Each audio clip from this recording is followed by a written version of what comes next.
Shalom, selamat pagi. Kita berjumpa kembali di dalam kebenaran firman Tuhan.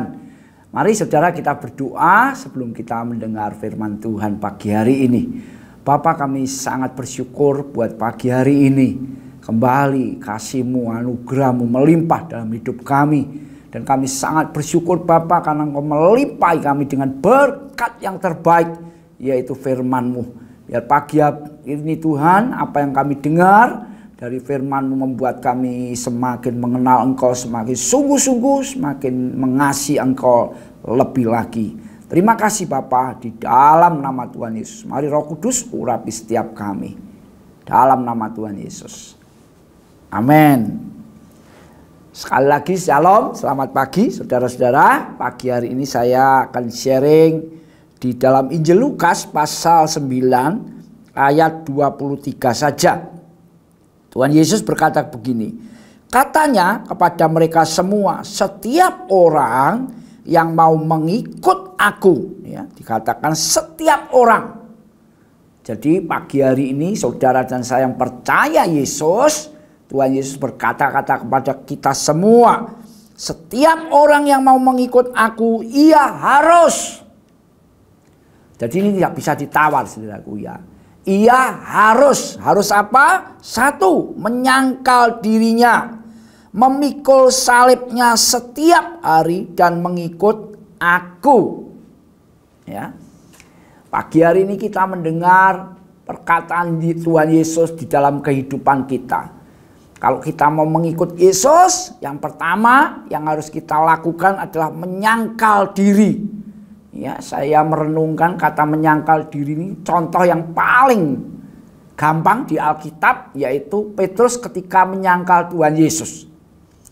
Petrus mengikut Tuhan 3 tahun lebih saudaraku ya. Tapi waktu Tuhan Yesus ditangkap dan dia ditanyai seorang hamba perempuan, dia mengatakan, kamu kenal sama orang itu? Aku tidak kenal. Wah, ini menyangkal saudaraku ya. Menyangkal bisa bahasa lain tidak mengakui atau menolak, mengenal begitu saudaraku ya. Ini Tuhan berbicara kepada kita bahwa kita harus menyangkal diri kita. Saudaraku, Alkitab dengan jelas mengatakan bahwa setiap orang yang percaya Yesus, hidupnya itu adalah milik Yesus sepenuhnya. Ya, karena apa? Karena Tuhan Yesus sudah membeli kita dengan harga yang sangat mahal, yaitu dengan kematiannya, dengan darahnya sendiri. Jadi kata menyangkal diri di sini adalah saudara dan saya hari-hari ini harus merenungkan dan benar-benar sadar sepenuhnya bahwa hidup yang kita miliki sekarang ini bukan milik kita. Artinya kita tidak bisa berjalan menurut apa yang kita pandang benar. Ya. Kita tidak bisa lagi mempergunakan hidup kita ini untuk kesenangan diri sendiri ya. Untuk menuruti hawa nafsu sendiri saudaraku ya. Ini yang pertama kali kita harus sadari. Sekali lagi ada satu perkataan Tuhan Yesus pagi hari ini yang kita dengar, yaitu saudara dan saya harus menyangkal diri. Kenapa menyangkal diri? Karena hidup kita adalah sepenuhnya milik Tuhan Yesus. Jadi hari-hari ini saudara dan saya masih berdoa, Tuhan tolong aku. Biar ya kemarin saya menyampaikan di dalam Roma 6 itu jelas sekali katakan serahkanlah anggota-anggota tubuhmu sebagai senjata-senjata kebenaran. Wah, ini penting sekali saudara ya.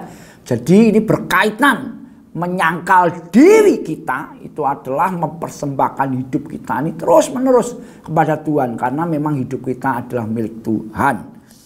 Itu yang pertama. Yang kedua, Tuhan ngomong memikul salibnya setiap hari.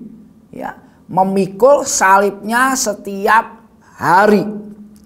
Di dalam Injil Matius pasal 22 ayat 37 sampai 39. Saya akan bacakan saudaraku ya.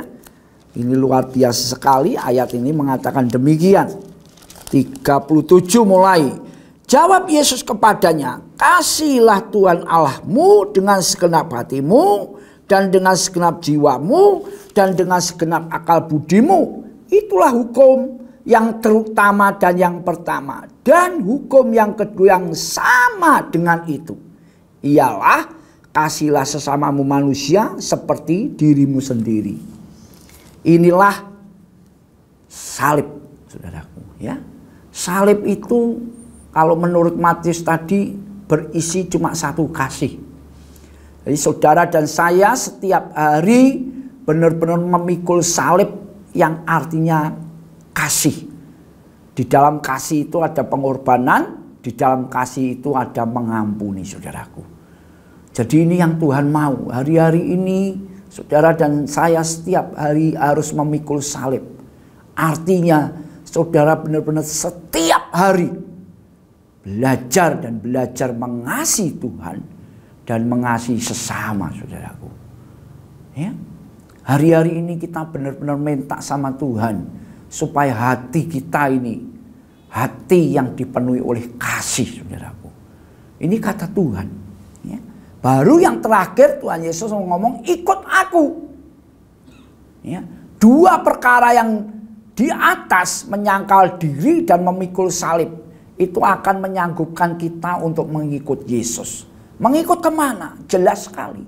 Satu tujuan ya Tuhan Yesus ketika dia hidup di muka bumi ialah dia menggenapkan atau melakukan apa yang menjadi kehendak Bapa, saudaraku.